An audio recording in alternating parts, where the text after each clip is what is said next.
Hi guys, কেমন আছো তোমরা? আবার অনেকদিন পর দেখা হলো। তো আজকে একটা ইন্টারেস্টিং টপিক নিয়ে আমি ভিডিওটা করছি, যেটা খুব ইন্টারেস্টিং অ্যান্ড ইম্পর্ট্যান্ট অলসো। ধরো আমি কোনো পার্টিতে যাচ্ছি বা কোনো অকেশনে যাচ্ছি, সেই সময় হেয়ার স্টাইলিং করতে গিয়ে দেখলাম আমার এখানে চুল ফাঁকা। দেখো তুমি আমার এখানে অনেকটা ফাঁকা দেখতে পারবে। এই জিনিসটা আমার হয়েছে আফটার ডেলিভারি। তো আমার প্রেগনেন্সির পর যখন আমার ডেলিভারি হয় তখন আমার প্রচুর হেয়ার লস হয়েছিল, তো সেই জন্য এই পার্টিংটা একটু ফাঁকা হয়ে গেছিলো।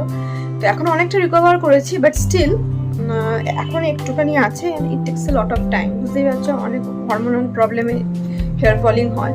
যাই হোক, তো সেই ক্ষেত্রে আমি চটজলদি আমি কি করবো? মন খারাপ হয়ে বসে থাকবো? পার্টিতে যাবো না? নো, এটা very very very easy step বলছি। সেটা হচ্ছে যে টেক এনি আই শ্যাডো।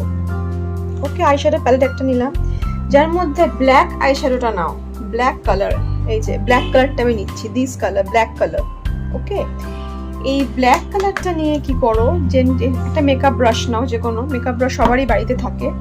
তো এইটাকে আমি ডিপ করলাম, মেকআপ ব্রাশে ডিপ করে আমি এই আমার যেখানে ফাঁকা সেইখানটাতে আমি একটু ভালো করে লাগালাম, ভালো করে লাগালাম, এরকম করে জাস্ট ডিপিং করে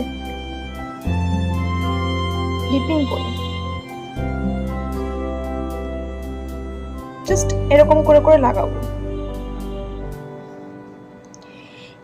এতে কি হবে, এই স্টেপটা আমি কখন করি, আমি যখন অ্যাজ আ মেকআপ আর্টিস্ট, আমি যখন ডিফারেন্ট ধরো ক্লায়েন্টসদের মেকআপ করি, যাদের এখানে ফাঁক আছে, ধরো কোনো ব্রাইট সাজছে তখন এখানে ফাঁক আছে, তখন আমি এই প্রসেসটা অ্যাপ্লাই করি। নিজের ক্ষেত্রে এখন অ্যাপ্লাই করি, কিন্তু আমার অতটা এখনো লাগে না, বিকজ আমার চুলটা এখন আস্তে আস্তে অনেক উঠেছে। বাট আগে যখন ছিল তখন আমি এটা ইউজ করতাম, এই প্রসেসটা আমি করতাম। আর এখন মাঝে মাঝে করি, খুব বেশি একটা প্রয়োজন পড়ে না। তাও তোমাদের দেখাচ্ছি, এই এরকম করে করে ট্যাপ করবে ব্ল্যাক আইশ্যাডো নিয়ে, জাস্ট ট্যাপ হিয়ার, মানে যে পার্টটা তোমাদের ফাঁকা সেই পার্টে ট্যাপ করো। এতে কি হবে, তোমার যে ফাঁকা যে ব্যাপারটা, যে ফাঁকা ফাঁকা যে স্ক্যাল্পটা দেখা যাচ্ছে, এটা অনেকটা কভার আপ করে। প্লাস কোনো কিছু ধরো কালার করলে যেই ব্যাপারটা হয় না, একটুখানি আনন্যাচারাল লুক, তো সেই জিনিসটা হয় না। হালকা করে কাভারও করে উইথ আ ন্যাচারাল লুক। কিন্তু এটা তখনই তুমি অ্যাপ্লাই করতে পারবে যখন তোমার ধরো বিশাল কিছু বল্ডনেস থাকবে না, হালকা ফাঁকা থাকবে, জাস্ট লাইক মি, তখনই দিস প্রসেস ইজ অ্যাপ্লিকেবল। বিশাল বল্ডনেস থাকে তখন কিন্তু you have to go for some professional thing. তো এই প্রসেসটা হচ্ছে অ্যাপ্লিকেবল অনলি যখন তোমার হালকা একটুখানি চুল নেই ব্যাপারটা আছে, তখন জিনিসটা ইজ অনলি অ্যাপ্লিকেবল।